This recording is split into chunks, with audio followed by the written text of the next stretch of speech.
मुकेश कुमार जी। राधे राधे महाराज जी। गुरु जी, कुछ जीवात्मा इस पृथ्वी पर जन्म लेते ही करोड़पति बन जाता है, कुछ जीवात्मा पूरा गरीब रहता है। ऐसा कौन सा पिछले जन्म का पूर्व का कर्म होता है, पूर्व का कर्म होता है। उसने दान पुण्य किए, उसने तीर्थावगाहन किया, उसने दूसरों को उपकार किया। तो भगवान स्वयं गीता जी में कहते हैं कि जो मेरा भक्त पूर्णता को प्राप्त नहीं हो पाया, भगवत प्राप्ति नहीं कर पाया और वो वासनाओं के जाल में बंधा रहा, मेरी भक्ति करता है, दान पुण्य करता है और उसके अंदर कामनाएं हैं, भोगों की इच्छाएं हैं, तो फिर उसको अगला जो जन्म होता है वो श्रीमान, धनवान, कुलवान के यहाँ जन्म होता है और भरपूर वासनाओं की पूर्ति की सामग्री होती है। और मेरी कृपा से वहाँ जन्म लेने पर भी वो भोगों में फंसता नहीं, उसकी पूर्व की साधना उत्थान करती है और वो भजन में तन्मय होकर के समस्त भोगों का त्याग करके दूसरे जन्म में मेरे को प्राप्त कर लेता है। उसे योग भ्रष्ट कहते हैं। तो जो पुण्यात्मा पुरुष होते हैं वो ऐसे जन्मते हैं कि सब सुख सुविधाएं ऐसे हैं और वहाँ जन्म लिया और उनको सत्संग मिला और वो उन सब भोगों से वैराग्य प्राप्त करके भगवान को प्राप्त। जी, कुछ ऐसा भी होता है कि पूरा जीवन ऐसे ही निकल जाए उसी भोगों में? वो केवल पुण्यात्मा होते हैं, भजनानंदी नहीं होते। उनका भगवान से भजन से संबंध नहीं है। उन्होंने दान पुण्य किया है, बहुत वृद्ध जनों की सेवा की, तीर्थावगाहन किया, भक्ति नहीं की तो फिर पूरा जीवन भोगों में व्यतीत हो चला जाएगा।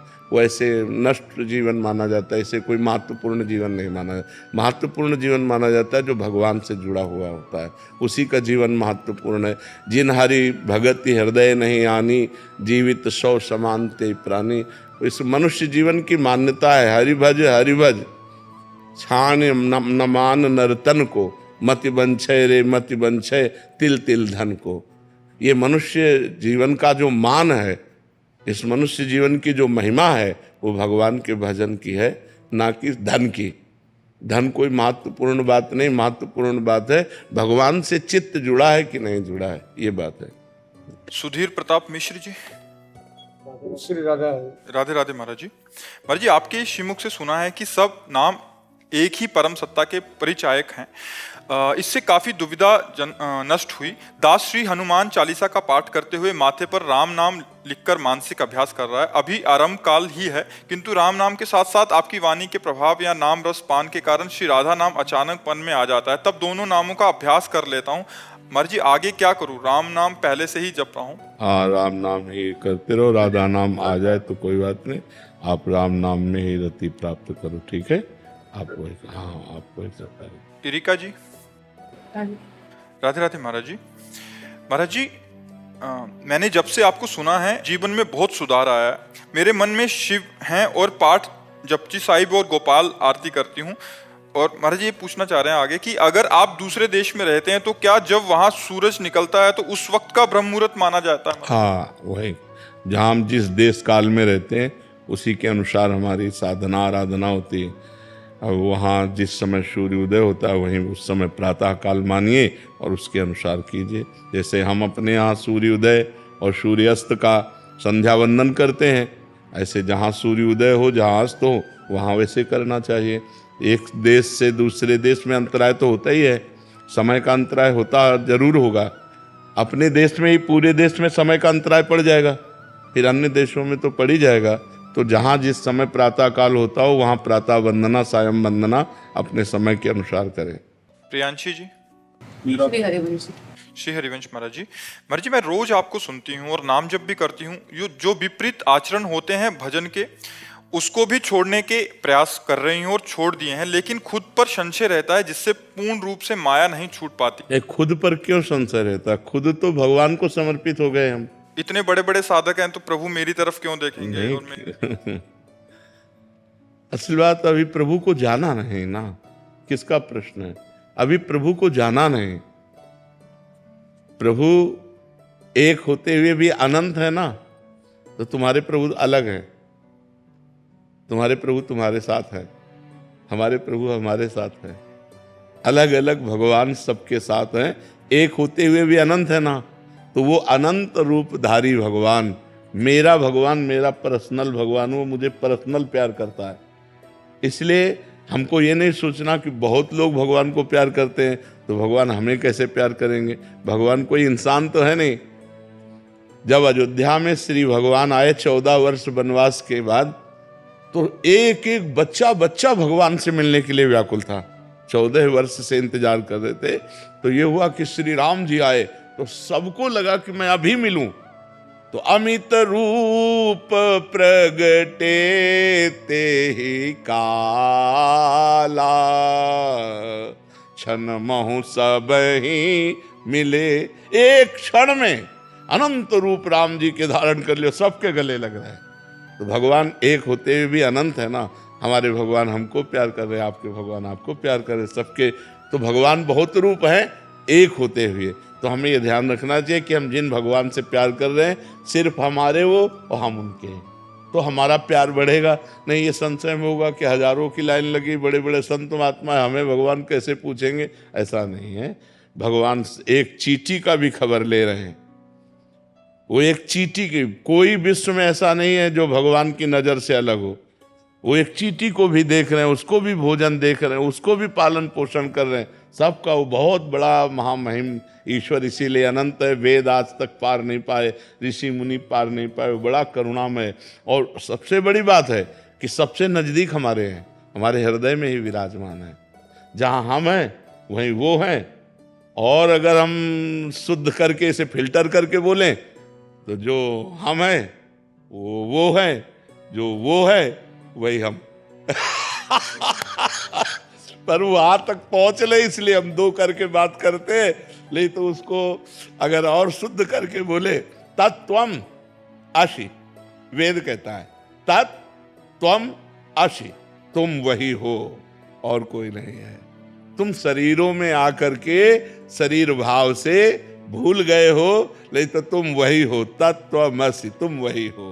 पर नाम जप करो तो समझ में आ जाएगा। नाम जप करो, सत्संग सुनते रहो। यश पंडित जी। राधे राधे।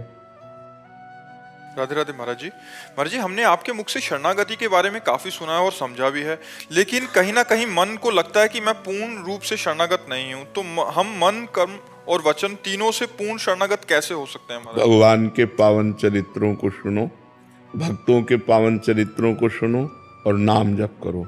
नाम जप से सब ठीक हो जाएगा। नाम जप मन की गंदी बातों को निकालता है। भजन करते समय देखना, जब आप नाम जप करोगे तो गंदी गंदी बातें निकलती हैं। उसको लगता है कि यार जब हम भजन नहीं करते थे तब शांति थी, अब भजन करते हैं तो बड़ी अशांति हो रही। अशांति नहीं हो रही, मन की गंदगी निकल रही। और निर्मल मन भगवान के चरणों में लगता है, मलिन मन माया में लगता है। इसलिए नाम जप करो, भगवान के पावन चरित्र सुनो, भगवान की लीला कथा सुन करके उसका मनन करो। राम जी ने ये किया, कृष्ण जी ने ये किया, तो उस मनन से हमारे मन का मार्जन होता है, उसकी अपवित्रता नष्ट होती है। जब हम संसार की बातों का मनन करते हैं तो मन अपवित्र होता है, और जब परम पवित्र भगवान की बातों का मनन करते हैं तो मन पवित्र होता है। तो हम संतों के चरित्र, भक्तों के चरित्र, भगवान के चरित्र कहें, सुने और नाम जप करें। इससे हमारा मन पवित्र होगा, भगवान की शरण में हो जाएगा, पक्का हो जाएगा। तुम चिंता ना करो, बस नाम जप जरूर करो। फिर भी संशय बना रहे, कह रहे कि नाम जप करके भी संशय बना रहे। जब तक मलिन मन है तब तक संशय बुद्धि में होता रहेगा, और जहां निर्मलता आई तो विश्वास बढ़ता है, संशय नहीं। मम भरोस ही हरस न दीना, भगवान के चरणों का पूरा भरोसा, और हृदय में कोई भी ना हर्ष न शोक, बड़ा आनंदमय जीवन होता है भगवान की शरण में रहने से। कोई भय नहीं, कोई संशय नहीं। जब तक मन मलिन है तब तक संशय होता है।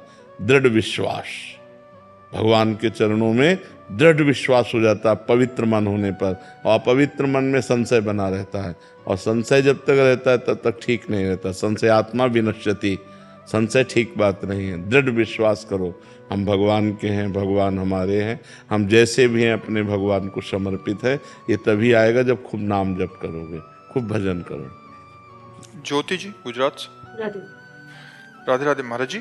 किसी व्यक्ति से राग, मोह या आसक्ति की भावना में क्या अंतर या भेद है? मोह, राग और आसक्ति एक ही बात है। जैसे जल, वारि, तोय, तो इसमें क्या अंतर है? जल भी उसी को कहते हैं, वारि भी उसी को कहते हैं, तोय भी उसी को कहते हैं। तो ऐसे राग, मोह, आसक्ति, ममता, ये सब एक ही आसक्ति के पर्यायवाची शब्द है। शरीर में हमारे किसी के राग हो जाता है तो उसी को हम मोह कह देते हैं, उसी को हम आसक्ति कह देते हैं। राग का तात्पर्य आसक्ति तो होता है, मोह का तात्पर्य भी आसक्ति होता है। तो ये शब्दावली शास्त्रीय है। जैसे कहीं हम जल शब्द का प्रयोग कर दिया, कहीं वारी शब्द का प्रयोग, कहीं तोय शब्द का प्रयोग कर दिया, तो बात एक ही है। वही राग है, वही आसक्ति है, वही ममता है, वही मोह है। जो भगवान से विमुख है उन्हीं में ये दोष रहते हैं। राग द्वेष इनके द्वंद्व हैं।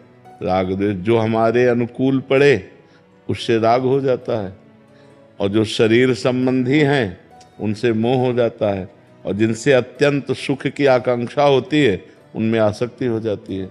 वो घुमा करके एक ही शब्द है। जैसे चंचल, चपलता, तो अर्थ दोनों का एक ही होता है। चपल भी वही नाम है, चंचल भी वही है। ऐसे ही विकास कुमार शर्मा जी, राधे राधे राधे महाराज जी, आपके चरणों में दंडवत प्रणाम। महाराज जी, स्वामी राम सुखदास जी महाराज जी का कथन है कि शरणागत भक्त को भजन करना नहीं पड़ता, प्रत्युत उसके द्वारा स्वतः स्वाभाविक भजन। तो ये तो सिद्ध पुरुष का लक्षण है। शरणागति पूर्ण हो जाना सिद्ध पुरुष का लक्षण है। अभी शरणागत है, मन हमारा, शरीर हमारा, चित्त हमारा, भोग हमारे, रिश्ते हमारे, अभी शरणागत है। शरणागत बहुत ऊंची स्थिति होती है। जिस बात को कह रहे हैं वो पूर्ण शरणागत है। मन कृष्णाकार, बुद्धि कृष्णाकार, चित्त कृष्णाकार, अहम कृष्णाकार, शरीर समर्पित, वाणी समर्पित, मन समर्पित, स्वयं समर्पित, उसे शरणागत कहते हैं। तनुवांग मनोभिरमले शोभम तविवाश्रिता। श्री कृष्ण अनुकूलेन प्रतिकूलस्य विसर्जनम। प्रतिकूल एक वृत्ति भी नहीं रह गई, तो भगवदाकार वृत्ति है। तो शरणागत होने के लिए तो भजन करना चाहिए। जब शरणागत हो गया तो भजन स्वतः होता है। नहीं तो क्या तुम शरणागत नहीं हो क्या? मैं उच्चारण शरणागत हो क्या? निरंतर भजन होता है? ईमानदारी से बताओ। जितना प्रभु करवाए। निरंतर भजन, इसमें प्रभु करवाने की बात हो तो केवल दैन्यता की बात होती है। ईमानदारी से बोलो, प्रभु के सिवा चिंतन में और कुछ आए ना, निरंतर भजन। अभी प्रश्न ही नहीं होता। अगर निरंतर भजन होता तो प्रश्न ही नहीं होता। उठते बैठते चलते फिरते खाते पीते भगवदाकार वृत्ति, हमें प्रश्न की जरूरत क्या है? तो जब तक हमारा सर्वस्व समर्पित नहीं हो जाएगा तब तक वही हमें दुख देगा, वही हमारे चिंतन में आएगा, वही हमारे शोक का कारण बनेगा। हमें पूर्ण समर्पण करना है, तब के लिए हमें निरंतर भजन करना है। विनय पत्रिका में गोस्वामी जी ने एक पद में लिखा, प्रिय राम नाम कैसा कि राम भी उन प्रिय न लगे। ऐसा राम नाम प्रिय लगे कि राम भी राम नाम के बराबर प्रिय न लगे। अर्थात अगर हम नाम जप करें, भगवान सामने आ गए तो नाम जप नहीं छोड़ेंगे, भगवान चाहे चले जाएं। इतना प्रिय भजन होता है शरणागत का। अभी हमारी स्थिति कहाँ है? अभी हमारी स्थिति जगत में ही है, जगदीश में नहीं है। हर समय भगवदाकार वृत्ति, जिसमें किंचन मात्र न कोई स्त्री न पुरुष, सिया राम में सब जग जानी। सारा जगत जिधर दृष्टि डालो सिया राम ही सिया राम दिखाई दे रहे। अभी वो स्थिति थोड़ी। शरणागति के लिए महापुरुषों के वचनों का सदुपयोग करे, दुरुपयोग न करे। जब हम तो शरणागत है, शरणागत को तो भजन करना नहीं, तो हमारी इंद्रियां, हमारा मन ये विषयों में चला जाएगा और हमारे द्वारा कुमार्गगामी प्रवृत्तियां होने लगेंगी। शरणागति तो दूर रही, नरक की प्राप्ति होगी। शरणागति का मतलब है अनन्यस चिंतयन्तो माम, अन्य चिंतनहीन हो। सो अनन्य गति जाके असमत न टरे हनुमंत, मैं सेवक सचराचर रूप स्वामी भगवंत। ये स्थिति चौपाई दोहा याद कर लेना। हम जैसे याद करके बोल दिए, आप याद करके बोल दिए, ये अलग बात है। स्थिति, इस स्थिति के लिए निरंतर नाम जप, कोई और साधन नहीं, निरंतर नाम जप। महाराज जी, जैसे नाम जब कोई भी क्रिया हो रही है उसके प्रति ये है कि जैसे महाराज जी कह रहे हैं कि कोई भी क्रिया हो रही है तो ऐसा लगता है कि राम जी करा रहे हैं, राम जी चल रहे हैं, राम जी खा रहे हैं। लेकिन इसमें ये देखना है कि असत क्रिया नहीं, असत क्रिया। कह रहे संदेह बना रहता कहीं मैं अपने विषय भोगों की प्राप्ति के लिए राम जी का आश्रय तो नहीं ले रहा है, कहीं मेरा प्रतिकूलस्य विसर्जनम, प्रतिकूलस्य विसर्जनम। अभी शरणागत नहीं हुए, नहीं ये बात नहीं आती कि कहीं मैं, यह है संशय, कहीं मैं राम जी की आड़ में भोग तो नहीं भोग रहा हूं। कौन मैं बचा? मैं कौन बचा? शरणागत कौन हुआ? मैं कहीं राम जी की आड़ में विषय भोग न कर रहा हूं, तो आपका शरीर, आपका मन, आप तो शरणागत कौन हुआ? इसीलिए हम कह रहे थे अभी कि अभी शरणागति नहीं हुई। जिस शरणागत की बात होती, जैसे चेहरा देखने से पता चल जाता है पीलिया रोग है कि नहीं है नेत्रों से, ऐसे ही पता चल जाता है शरणागति की स्थिति दर्शन मात्र से। तो इसलिए ईमानदारी से भजन करो, भगवान को भोग लगा के भगवान की सेवा पात्र शरीर में भोजन पाओ, धर्मयुक्त भोग करो। जैसे पत्नी है, परिवार है, धर्मयुक्त भोग करो भगवान का प्रसाद समझकर, और नाथ सकल संपदा तुम्हारी, मैं सेवक समेत सुतनारी। ये सबके लिए है। मतलब आपके ना पत्नी परिवार हो तो जिसके पत्नी परिवार हो, धर्मयुक्त भोग भोगो, धर्म विरुद्ध भोगों का त्याग करो और निरंतर भगवान का नाम जप करो। बड़ा मंगलमय जीवन हो जाएगा। भगवान की शरण होना अत्यंत आवश्यक है। पता नहीं कब कौन सी घटना घटे। अभी जैसे वो सुनाना, वो जहाज में, हवाई जहाज में, आप सोचो जिंदा आदमी कैसे जला होगा। थोड़ी देर मन लगाओ, थोड़ी देर अपने को वहां हाजिर करो कि जिंदा हमारे ऊपर पेट्रोल गिरे हो, हमारे पूरा शरीर जिंदा जलना, मतलब जिंदा जलना, बेहोशी में जलाते जला होश में जलना, कितना भयानक दुख, कितना भयानक कष्ट। तो वो उनके लिए नहीं है, वो हमारे लिए भी है। हम भी कभी किसी दुर्घटना में ग्रस्त हो सकते हैं, हमारा भी कुछ हो सकता है। इसलिए भगवान की शरण, भगवान का नाम जब जितना कर लो, नहीं कब यहाँ से पत्ता साफ हो जाए कुछ पता नहीं। जा रहे हैं, दिल फेल हो जाए, एक्सीडेंट हो जाए, कुछ भी, आप आराम से जा रहे हो, गाड़ी आई रौंद के चली गई।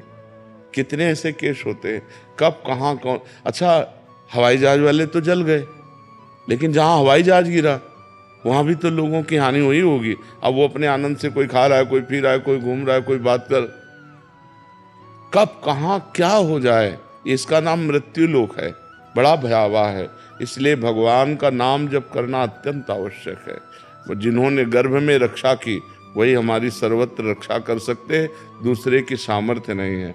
भगवान का नाम जप करो और भगवान के आश्रित रहो, और नाम जप करके पाप को नष्ट कर दो, नहीं बहुत दुर्गति। इसीलिए हम प्रार्थना करते हैं, शराब मत पियो, मांस मत खाओ, हिंसा मत करो, दूसरी बहन बेटियों को मत परेशान करो। नहीं, ये जब कर्म तुम्हारे सामने आएगा ना तो कुछ नहीं कर पाओगे। इस भयावह संसार में बचा सकते हैं तो भगवान बचा सकते हैं। हम चैन से जन्म लिए, चैन से मर जाएं और भगवान को प्राप्त हो जाएं, यही मनुष्य जीवन का लाभ है। हमने जो शास्त्रों में पढ़ा कि जैसे बड़े गजराज के गले से माला छूट जाए, उसे पता भी ना चले, ऐसे भक्तों का शरीर छूटता है जो भगवान का भजन करते हैं, भगवान के चिंतन में आनंद में कीर्तन करते हुए भक्त घेरे हुए, शरीर छूट रहा है, जय जयकार, अंतिम मृत्यु का महोत्सव। अच्छा, लोग हमसे पूछते हैं कि जो लोग सांसारिक उन्नति को प्राप्त हो रहे हैं, भजन नहीं कर रहे हैं, वो भी तो सुखी हैं। चंद मिनट के लिए, परिणाम नहीं, परिणाम उन्हीं का सुखमय होगा जो भगवान का नाम जप करते हैं, धर्म में चलते हैं, जीवों पर दया करते हैं।